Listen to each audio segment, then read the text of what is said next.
We are living in this incredible moment, aren't we? Medical science pushing boundaries, helping us live longer than any generation before. Yet, um, paradoxically, it feels like we're also getting sicker, younger. Chronic diseases that used to be the markers of old age are showing up in people in their 20s and 30s. What is fundamentally changing in our relationship with health? It's a critical observation, yeah. And it highlights a real tension at the heart of modern well-being.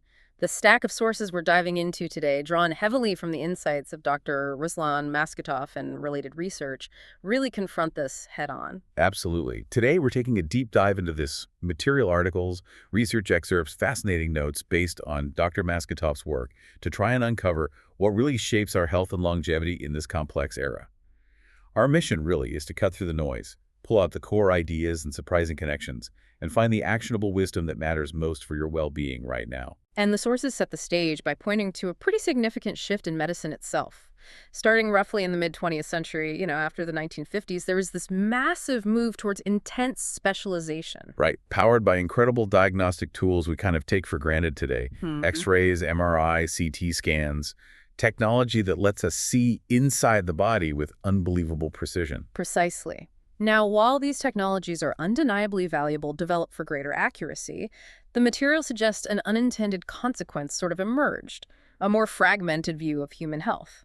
We became incredibly adept at diagnosing and treating problems within a single system or organ, but maybe less skilled at seeing how everything connects, how the body functions as this dynamic whole. Hmm.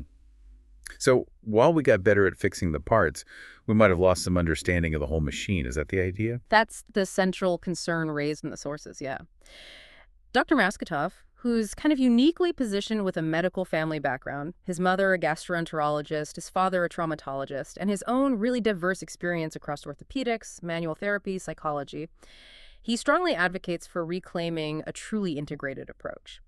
He argues that many modern health issues stem from this loss of, well, a holistic perspective. And he makes a rather pointed observation, doesn't he, about how modern training might impact younger doctors. Yes, the sources note a concern that new professionals might rely so heavily on test results that fundamental clinical examination skills, the ability to really listen to, observe, and feel the body could diminish over time. The tech is a powerful tool, no doubt, but the potential unintended outcome is a reduction in that kind of holistic clinical intuition, the kind that comes from deeply understanding interconnected physiology through hands-on practice. Right. It's about balancing that cutting-edge tech with, like, foundational human observation. This fragmented view seems to align with what the sources are calling the Pepsi-Cola generation. And this is where the health crisis becomes, well, pretty alarming. It really highlights the urgency. Dr. Maskatov points to this trend. Chronic diseases showing up significantly earlier in life. He specifically calls out people born after 1995, who are now in their mid-20s and early 30s, presenting with conditions traditionally associated with much older individuals. Wow. That's not just a slight shift. That's a fundamental change in the health landscape. It is. And it screams that modern lifestyle, the way we eat, move, sleep, manage stress, is a primary driver. It's not just aging or genetics anymore. This earlier onset signals a profound public health crisis. The sources emphasize that urgent prevention through lifestyle changes, particularly for young people, is absolutely necessary to avoid a potentially overwhelming burden of chronic illness down the line. It's a real call to action. Okay, so if lifestyle is the key driver, where do we even begin to look for the root cause? The source material, especially echoing Dr. Maskatov's course, Health Without Medication, a scientific approach, seems to zero in on one fundamental system. It consistently brings the discussion back to the gastrointestinal tract, the gut. Dr. Maskatov views it as the absolute foundation for overall health, suggesting that many illnesses can be traced back to imbalances originating right there. And the numbers associated with the gut's role are just staggering, aren't they? They really are. The sources highlight the astonishing fact that something like 80 to 90% of the entire immune system is located in the gut, within what's called the gut-associated lymphoid tissue. Think of it as a primary security checkpoint, constantly interacting with everything we ingest and the trillions of microbes living inside us, deciding what's friend or foe. And within that system, there are these specific cells described as supercells. What are those? Ah, yes, the Paneth cells, found in the small intestine. They are absolutely crucial for our innate immunity, our body's first sort of non-specific defense against potential threats from the food we eat. They also play a vital role in nutrient absorption and, importantly, maintaining the integrity of the gut lining, preventing unwanted stuff from getting into the bloodstream. External research cited backs this up, confirming their critical function. Okay. And the entire gut microbiome itself, it's increasingly seen as what, exactly? The concept gaining real traction, both in external research and emphasized in these sources, is viewing the gut microbiome as its own separate organ. This isn't just, a random collection of bugs. It's a complex, interactive ecosystem with profound impacts on the rest of the body. Protecting this ecosystem becomes as important as protecting your heart or your lungs. Which brings us directly to the fast food generation diet. How does this modern way of eating actually affect this vital organ? The sources are pretty blunt here. Modern diets, loaded with processed foods, refined sugars, unhealthy fats, or what they term the biochemicals of the fast food generation, are profoundly damaging to the gut microbiome and its delicate balance. The material even cites a specific 2021 study directly linking Western diets to the destruction of those crucial Paneth cells we just talked about. Wait, hang on. So the food we commonly eat is literally destroying these frontline immune cells in our gut. That's what the cited research strongly suggests. This destruction of our primary immune defense leaves the body significantly more vulnerable, not just to infections, but to chronic systemic inflammation and disease down the line. And external studies reinforce this, showing how high-fat, high-sugar diets contribute to things like inflammatory bowel disease, and how low-fiber intake and antibiotic overuse just decimate beneficial gut bacteria. Wow, and this leads to a rather sobering concept mentioned in the sources, the intergenerational health debt. Yeah, this is a powerful point with really long-term implications. The idea is, if parents' microbiomes and overall health are compromised by modern diets and lifestyles, and these habits and crucially altered microbial compositions are passed down to their children through genetics, shared environment food choices, even during birth, it creates a cycle of progressively deteriorating health across generations. So, addressing the modern diet isn't just about your health today. It's presented as a fundamental necessity for, future-proofing the health and resilience of your children and grandchildren. It gets even more fascinating and perhaps a little alarming when we connect the gut directly to the brain through the gut-brain axis. This is where the sources delve into the profound psychological impact of gut health. When the gut microbiome is imbalanced, with harmful bacteria dominating a state called dysbiosis, these bacteria actually produce neurotoxins. And these toxins travel. Where? Through the bloodstream. Directly into the bloodstream, yeah. Yeah. And from there, they can cross the blood-brain barrier and negatively affect the central nervous system. Leading to what kind of impact on, say, mood or thinking? These circulating neurotoxins are presented as significant contributors to negative psychological states like depression, increased anxiety, even apathy. And this creates a nasty, vicious cycle. Feeling depressed or anxious can lead you to seek comfort in those cheap dopamine sources like sugary processed foods, which in turn further damages the gut and worsens the dysbiosis, deepening the psychological issues. It feeds itself. There's some really striking mouse experiments mentioned that seem to support this direct link, aren't there? Yes, really compelling studies. The sources describe experiments where mice were given antibiotics which severely damaged their gut microbiomes. What happened was remarkable and, frankly, unsettling. They developed sociopathic-like behaviors, avoiding social interaction. Wow. But even more compelling was that when their healthy microbiome was restored, these behavioral changes actually reversed. That's incredible. That a change purely in gut bacteria could fundamentally alter something as complex as social behavior in mammals. It's a powerful illustration, isn't it? Suggesting a causal link between gut health and complex social and emotional well-being. And external research strongly reinforces this, showing the microbiome's influence on mood disorders, anxiety, neurodegenerative diseases, and even how effectively psychiatric medications work. The reversal in the mouse studies is a strong indicator of causality. So, if neurotoxins from an unhealthy gut can contribute to widespread issues like depression and anxiety, potentially impact social behavior, what are the broader implications for society, according to these sources? Well, the sources provocatively suggest that widespread gut dysbiosis might be a silent underlying contributor to broader societal trends, things like rising anxiety levels, increasing social isolation, even the tendency towards fragmented, superficial clip thinking that Dr. Maskatoff notes. By fundamentally altering brain chemistry and behavioral drives on a population level, Poor gut health could be quietly eroding our collective well-being and capacity for complex thought and interaction. Mm. It's not just an individual physical problem, it potentially has societal ramifications. That's a lot to think about. Okay, so the gut is foundational, absolutely key. Now let's get concrete. The sources dive into what they call the silent killers, these detrimental modern habits that quietly undermine our health. There's a whole table outlining them. Let's unpack a few key ones. Right, these are the everyday choices that over time can build up a profound health debt without us always realizing it. First up, refined sugar.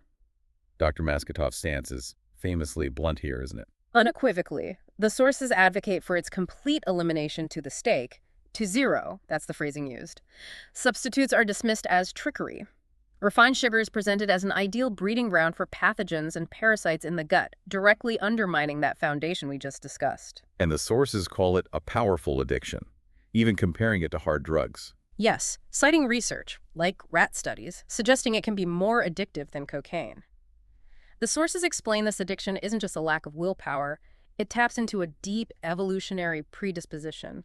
The combination of sweet and fatty tastes, like those found naturally in mother's milk, is instinctively perceived by the brain as a signal for survival and reward. It's deeply wired. So the food industry is essentially hijacking this ancient survival mechanism for profit. Exactly. By creating these hyperpalatable foods with unnatural concentrations of sugar and fat, the industry exploits this deep evolutionary bias, leading to powerful, often unconscious addictive behaviors that override rational choice. The sources argue that truly overcoming sugar addiction requires understanding these deep biases and systematically rejecting these engineered products designed to bypass your body's natural satiety signals. Okay. Another silent killer is alcohol. The sources use a really provocative phrase, cheap dopamine that costs a lot. It perfectly captures that trade-off, doesn't it? The fleeting pleasure versus the significant biological toll. The sources state it scientifically kills neurons even in their bud, leading to brain cell loss and potentially impairing critical decision-making and cognitive function later in life. It breaks connections in the brain. Is that the idea? Yes, they highlight its impact on the prefrontal cortex, our rational decision-making hub, and the limbic system, which drives desires and fears. Alcohol basically reduces the ability of the rational mind to regulate impulses. Furthermore, and critically, it profoundly damages the gut microbiome, killing beneficial bacteria and allowing harmful ones to flourish, producing those same neurotoxins we discussed earlier. This contributes to depression and anxiety. And there's a heavy-hitting external reference here, too. The influential 2010 Lancet study is cited, yeah. It ranked alcohol as the #1 most harmful substance overall, surpassing substances like heroin and cocaine when you consider both individual harm and societal impact. Dr. Maskatov even makes a rather intriguing evolutionary prediction based on models, apparently. Yes, he suggests that based on mathematical modeling, the human body might, over, say, 1,000, 2,000 years, evolve to perceive ethanol, the alcohol we drink, in a similar way to how we perceive methanol, which is highly toxic. It's a theoretical perspective, of course, but it underscores his view of alcohol's fundamental incompatibility with long-term human thriving. The sources argue that widespread alcohol consumption isn't just about individual harm. Its combined neurotoxic and gut-damaging effects could represent a quiet erosion of collective cognitive and social capacity. Okay, moving on. Sedentary lifestyle. We all know sitting too much isn't ideal, but the sources get very specific about the damage, don't they? They do. Prolonged inactivity leads to muscle imbalances, poor posture, changes in how we walk, the obvious physical stuff, but its impact on cognition is particularly emphasized. Physical activity is directly linked to improved cognitive function and clarity. Movement enhances fluid circulation throughout the body and, crucially, the brain. This helps clear metabolic waste and supports the energy-producing mitochondria in our neurons. And there's a link to stress, too, beyond just working it off physically. Absolutely. Studies mentioned show how even adopting specific postures, like those so-called power poses, can physiologically lower cortisol, the main stress hormone. This shows a direct physical link between how you hold your body and your stress response. The sources also point out the negative feedback loop. Inactivity makes you feel mentally sluggish, which then reduces your motivation to move, worsening the problem. Physical activity is presented as basically a prerequisite for optimal brain function, almost functioning as a form of active meditation, allowing your body to process stress and maintain mental clarity. Insufficient hydration seems so basic, but the sources highlight a critical, often overlooked detail about nighttime. It is fundamental. We lose a significant amount of fluid overnight just through breathing and sweating. Replenishing that first thing in the morning is crucial. During sleep, the brain's neurons actually shrink slightly, creating space for cerebrospinal fluid to flow through and literally flush out toxins and metabolic waste products accumulated during the day. Wow, so adequate hydration is actually necessary for the brain's nightly cleaning cycle. Precisely. Water is essential for this washing process and for the brain to fully recover and replenish itself. A key risk highlighted is that insufficient hydration can lead to increased blood thickness, or gustaya krov, as the source puts it, significantly raising the risk of thrombosis blood clots. This risk is particularly acute during physical exertion, like shoveling snow after being dehydrated overnight, and is linked to an increased risk of heart attacks.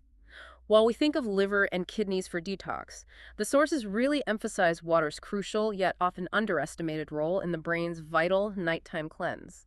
Chronic low-level dehydration could be a silent contributor to long-term cognitive decline. Sleep disruption is another major factor we hear a lot about. Yeah. The sources describe sleep as something almost miraculous. It's seen as a state where the brain shifts from external focus to this critical internal state, an internal audit and restoration process. Chronic sleep debt directly impairs the body's ability to repair and recover from the stresses of the day. Simple as that. And waking up abruptly during deep sleep is particularly damaging, right? Yeah. Yes, the sources describe this as breaking or disrupting the natural repair system.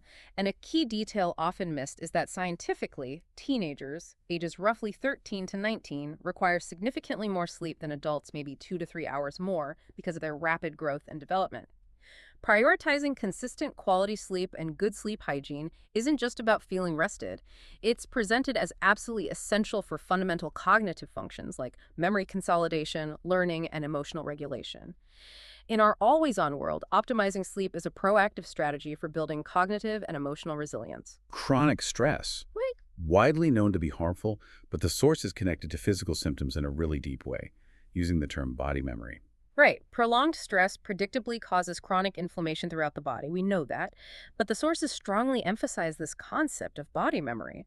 This is the idea that physical tension, chronic pain, even structural imbalances in the body can actually store psychological trauma and negative emotional states. It's like the body physically holds on to unresolved stress. So purely physical pain might actually have its roots, or at least part of its roots, in emotional stress. That's the implication. It aligns with work by researchers like Bessel van der Kolk, suggesting that emotional pain stored in the body can sometimes feel even more debilitating than purely physical pain. The sources argue that taking a purely physical approach to chronic ailments without addressing underlying emotional or psychological stress is often incomplete because the root cause or part of it is stored physically. True healing, they suggest, requires an integrated mind-body approach. Finally, the sources touch on some unconscious practices with perhaps surprising health implications. Tonsillectomy is one that caught my eye. Yeah, removing tonsils surgically is presented as significantly harmful in these materials. The sources state tonsils are crucial first line of defense organs in the immune system, part of that gut-associated lymphoid tissue we discussed earlier. Inflammation there isn't just a local issue, it often indicates a broader systemic immune weakness. The focus, they argue, should be on strengthening the overall immune system rather than simply removing the gland which is acting as a sentinel, a warning sign. Interesting. And another, perhaps surprising one is promiscuous sexual activity framed not just as a moral issue, but as a distinct health risk. Why? Because of the extensive exchange of diverse microflora between individuals, introducing non-pathogenic bacteria from one body area, say the gut, into a new sensitive environment like the urinary or reproductive tract can disrupt the local microbiome and lead to chronic infections. Prostatitis in men is given as an example. Okay. And chronic infections often mean antibiotics. Which circles right back to damaging the overall gut microbiome. Exactly. The sources highlight how these seemingly disconnected practices, removing a key immune organ or broad microbial exchange, can have profound, often unseen consequences on the body's microbial ecosystem. It can initiate these cycles of chronic inflammation and dependence on treatments like antibiotics, which further stress the microbiome. It really stresses the need to understand the body, not just in terms of organs, but also its vital microbial ecology. Okay, so those are the silent killers, the habits that chip away at our health. Now, for the flip side, the pillars of a quality life. These are the proactive strategies also outlined in the source material for actually building health. Right, these are the conscious choices that don't just avoid harm, but actively build resilience and vitality over time. The positive actions. The first pillar, conscious eating. The principle echoes the warning about sugar pretty strongly. It's the absolute cornerstone, complete exclusion of all refined sugars to the steak, again. Prioritizing complex carbohydrates found naturally in fruits, vegetables, and whole grains is fundamental. This is seen as addressing a primary source of systemic inflammation and gut dysbiosis right at the root. And they advocate for adaptive fasting. What does that mean exactly? It means approaching fasting intelligently and gradually. Start simply with not eating overnight, maybe 12 hours. Then, as your body adapts and you feel energetic, build up to maybe 14, 16-hour fasting windows.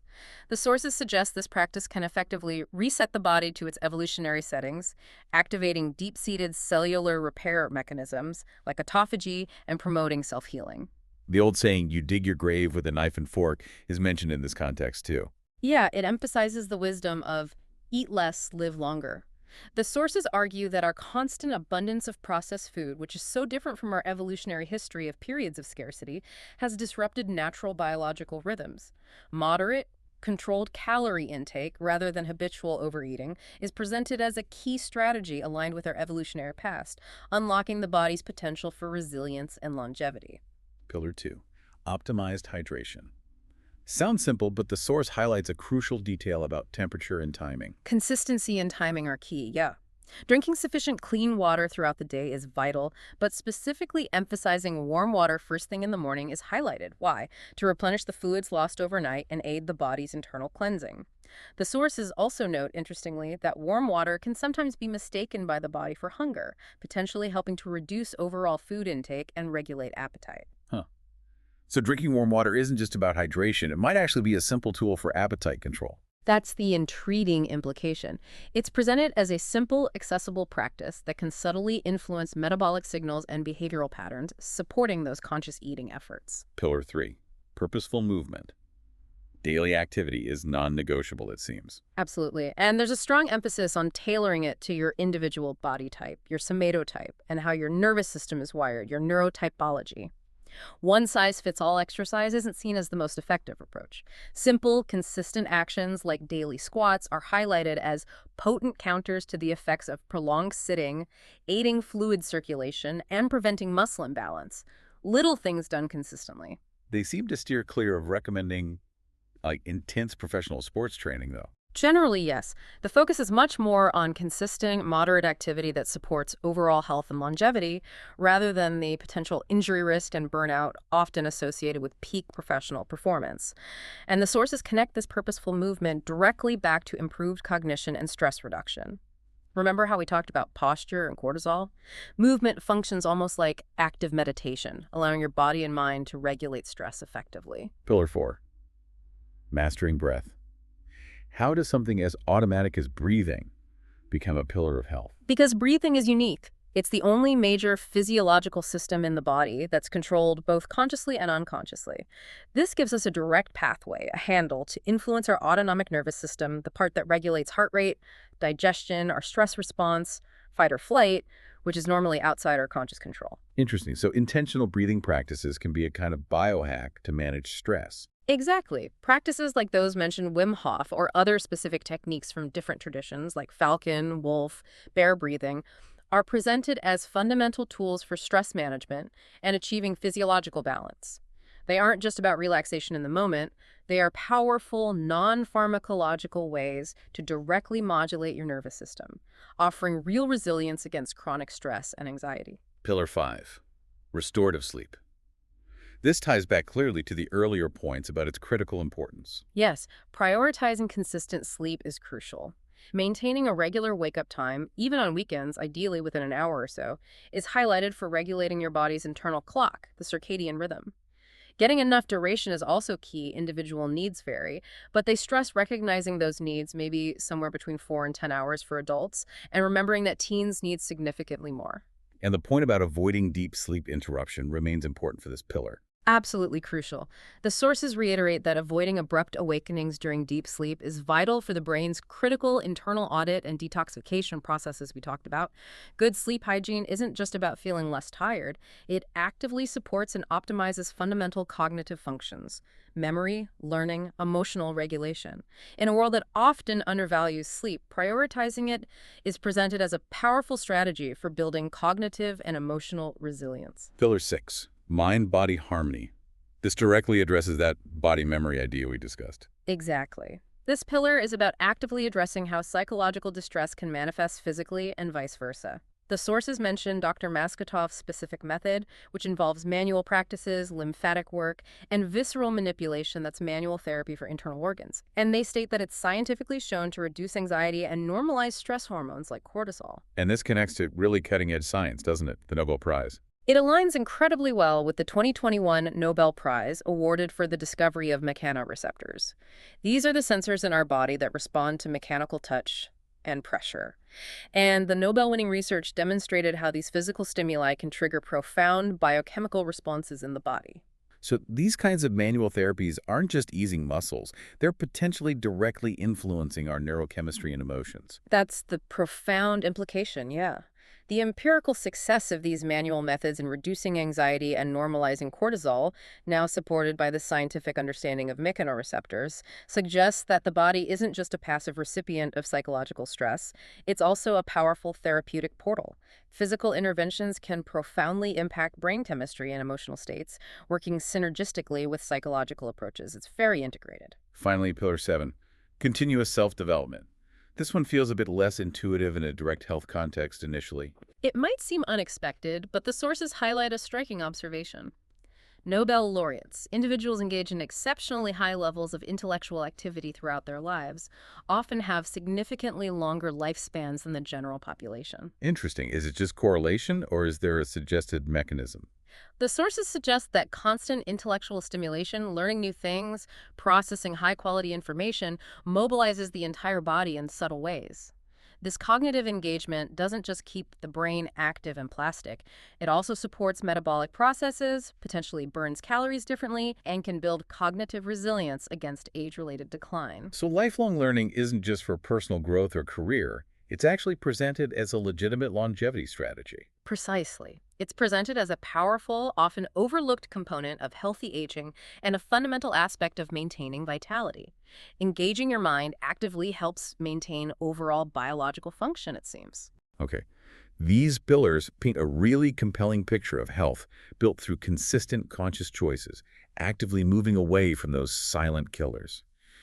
Now, the sources shift gears slightly to look at broader social reflections, using some fascinating, if sometimes unsettling, behavioral experiments. Yeah, these experiments provide powerful analogies, sometimes cautionary tales, for understanding modern human behavior and societal trends through a biological and psychological The lens. first one mentioned is the famous Universe 25 experiment by John B. Calhoun with mice. Ah, yes, a chilling experiment. Mice were put into a perfect utopian environment: unlimited food, water, space, no predators, everything they could want. Yet despite this abundance, the population eventually collapsed. They stopped reproducing, social structures broke down completely: aggression, withdrawal, total neglect of young. Eventually, they just went extinct. Calhoun termed it the behavioral sink, or two deaths, the death of the spirit before the physical end. Wow. And what's the takeaway relevant to us humans, according to the sources? As interpreted in the sources, Universe 25 suggests a profound paradox. Excessive comfort, lack of challenge, and unchecked abundance, especially when combined with dense populations, can lead to a loss of purpose, meaning, and drive. Ultimately, it results in decline, what they provocatively call paradise turning into hell. So the implication is that humans, maybe like those mice, actually need a certain amount of challenge or friction. The sources suggest exactly that. Humans might require a degree of dose discomfort or dose ischemia controlled challenge, friction, even difficulty to stimulate growth, adaptation, and maintain a sense of purpose and vitality. Declining birth rates in many affluent, comfortable societies are hinted at as a potential, though complex, human echo of Universe 25's paradox. There's another experiment mentioned involving rats and hierarchy formation attributed to Dedi Zora. Yes, this one's interesting too. The sources reference an experiment where rats, even in an environment of abundant food where there was no need to compete for resources, spontaneously formed rigid social hierarchies. They had generals and flunkies, specific social roles. Meaning, even when there's plenty for everyone, social structure and roles emerge anyway, almost instinctively. That's the implication drawn. The experiment suggests that complex social hierarchies and behavioral roles might be a fundamental aspect of group dynamics, and simple material abundance doesn't necessarily negate these inherent tendencies or the complex social challenges that arise within them. Okay. And finally, the fear of the unknown experiment offers insight into why change is often so difficult for people. This experiment involved rats choosing a path they knew would give them a mild electric shock over a different path where the outcome was unknown, even if that unknown path might lead to comfort or reward. It powerfully illustrates a fundamental aversion to uncertainty and a preference for familiar suffering over unknown potential comfort. The devil you know. How does that relate directly to human health choices then? Well, it provides a potent explanation for the psychological inertia that keeps people trapped in unhealthy habits, unfulfilling jobs, or difficult relationships, even when they consciously know it's bad for them. The discomfort of the known, however bad, often feels safer than the uncertainty of the unknown, even if the unknown holds the promise of something much better. Promoting health and progress, the sources imply, requires recognizing and helping people navigate this deep-seated psychological barrier, the comfort found in familiarity, even when that familiarity is harmful. That makes sense. This leads into a key distinction made in the sources, the difference between win-win versus win-lose longevity. Right. Modern medicine has significantly increased average lifespan, which is a win in one sense. But the sources frame this outcome as often being a win-lose scenario. People live longer, yes, but frequently burdened by multiple chronic diseases, requiring extensive, costly medical interventions, and experiencing a significantly reduced quality of life towards the end. It's described sometimes as just dragging yourself to the grave. In contrast to the ideal outlined in the sources. Exactly. The win-win paradigm, which is rooted in these proactive lifestyle choices, these pillars we discussed, the goal isn't just extending lifespan, but maximizing health span. That means living a high-quality, independent life well into old age, characterized by vitality and functional independence, with perhaps a more natural end where the body's resource just runs out, rather than succumbing slowly to debilitating illness. Like the example given of Vladimir Abdulovich. Yes, at 86, actively traveling, engaged, even sharing things on YouTube, he's presented as a living embodiment of that win-win ideal. This distinction highlights the necessary shift, according to the sources, from a primarily reactive disease management system to a proactive health optimization culture, seeing daily lifestyle choices not as sacrifices, but as essential long-term investments in maintaining functional independence and vitality for decades. And this focus on lifestyle means habits really need to start early. The sources strongly emphasize the role of conscious parenting here. Absolutely critical. Healthy habits, things like consistent morning routines, regular exercise, maybe even controlled cold exposure, they need to be instilled from childhood. This often requires consistent parental guidance and, well, a nudge, as they put it. Dr. Maskatov's own children's robust health is cited as a kind of testament to the long-term benefits of these early interventions. And he advocates for creating artificial or anti-fragile conditions for kids. What does that mean? It means providing controlled challenges and opportunities for children to navigate discomfort safely. The concept of anti-fragile, popularized by Nassim Taleb, means building systems or individuals that don't just survive stress, but actually grow stronger because of it. So, consciously exposing children to manageable challenges, physical, mental, emotional, helps them develop resilience, discipline, and adaptability. It's not about making life hard, but about building capacity. So parenting isn't just about love and care. It's actually framed as foundational public health work. Fundamentally, yes. The sources argue pretty strongly that raising a generation solely on cheap dopamine, constant comfort, instant gratification, processed foods without the discipline of healthy habits risks creating a population prone to chronic disease and perhaps more easily manipulated. They use the stark term biomass. Conscious parenting, by instilling discipline, resilience through dose discomfort, and healthy habits, can foster self-sufficient, capable, and vital individuals, potential leaders. The health of a society, they suggest, is truly built in the family unit. Looking ahead, the sources mentioned Dr. Maskatov's interest in biotechnology as well. Yes, he has ambitions to create a biotech company focused on developing beneficial probiotics, specifically mentioning things like acromantia and essential vitamins, tailored perhaps. This aligns perfectly with the cutting-edge research we discussed on the gut microbiome and the development of targeted therapies based on our microbial health. So his approach isn't just looking backward at ancient wisdom or simple lifestyle changes, but forward to integrating it with advanced science. Precisely. This dual focus, advocating for fundamental, time-tested lifestyle principles alongside ambitious biotech projects, represents a powerful convergence. The most promising future for human health, the sources suggest, lies in intelligently integrating ancient wisdom about how to live in harmony with our bodies and nature, with cutting-edge scientific understanding of biology, the microbiome, and personalized medicine. This synergistic approach could lead to highly personalized, effective, and truly holistic healthcare interventions down the road. So wrapping up this deep dive into the source material, the powerful central message that really emerges is this. Health isn't a fragmented collection of body parts managed in silos. It's a holistic system. It's built day by day through what might seem like small, mundane choices, but which compound over time with immense effect. And the sources unequivocally state that while external factors certainly exist, your informed choices regarding diet, movement, sleep, stress management, and continuous learning are absolutely paramount in determining your health trajectory. You hold significant agency in this. A really critical takeaway for me is the importance of paying attention to what the sources call microsymptoms. Crucial point. Those subtle early warnings from your body, a nagging ache that won't quite go away, persistent fatigue that doesn't resolve with rest, slight shifts in mood, ongoing digestive issues. They aren't just minor annoyances to be ignored or suppressed with a pill. They are presented as critical early indicators of deeper imbalances in your system.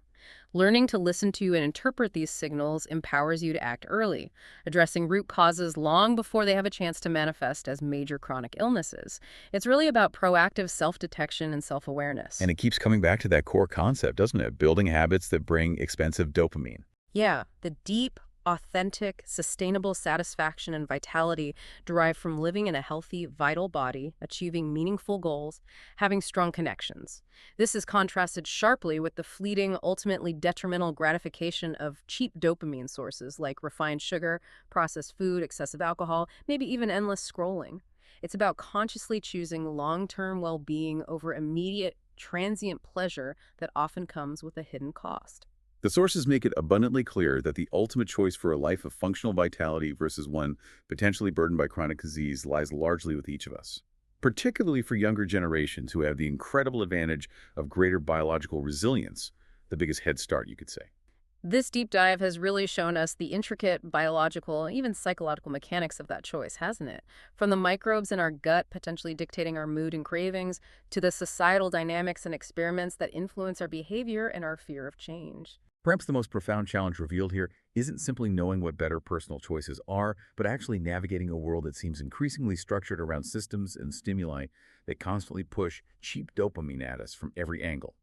And maybe it highlights the collective effort required to shift towards a society that truly values and prioritizes the expensive health and resilience that allows us to not just survive, but genuinely thrive. What does it truly take, both individually and together, to consistently choose the path of challenge, discipline, and long-term vitality over immediate, fleeting comfort? That's the big question these sources leave us to wrestle with.